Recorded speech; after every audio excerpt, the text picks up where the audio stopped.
No t'enganyaré si et dic que no considero l'ambició com una virtut, com una capacitat vital que ens incita a aconseguir allò que més volem.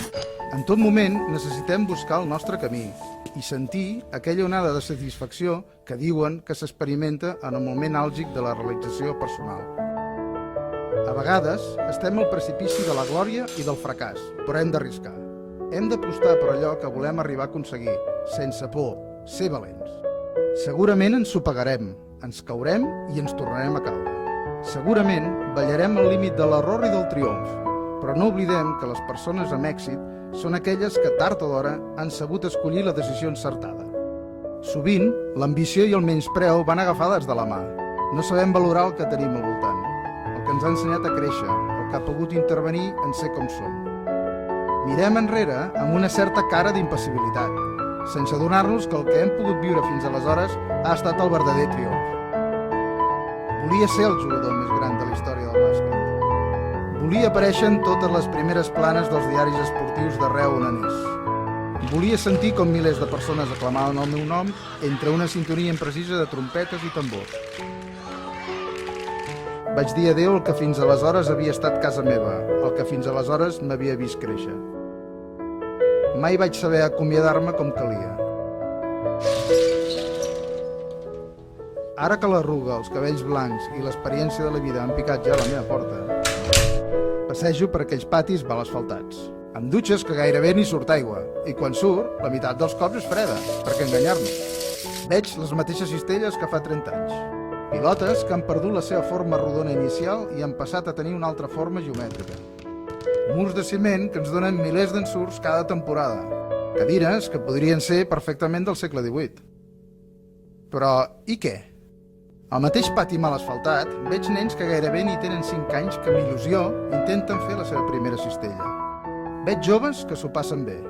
Joves que desperten a altres joves la passió per l'esport, les ganes de ser un equip.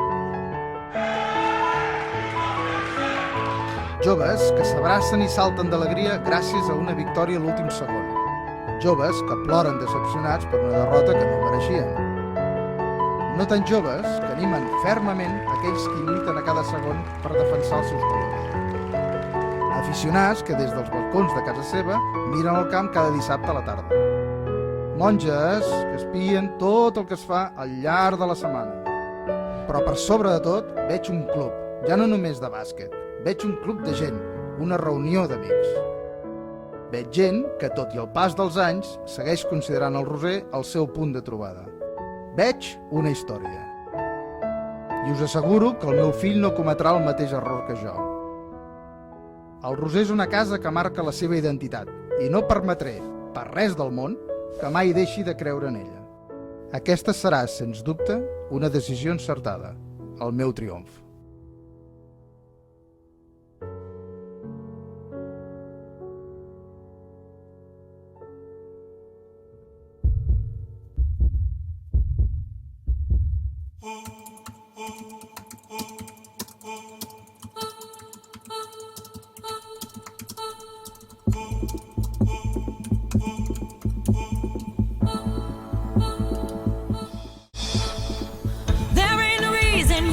Should be alone tonight, yeah, baby. Tonight, yeah, baby. I got a reason that you who should take me home tonight. I need a man that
Bye.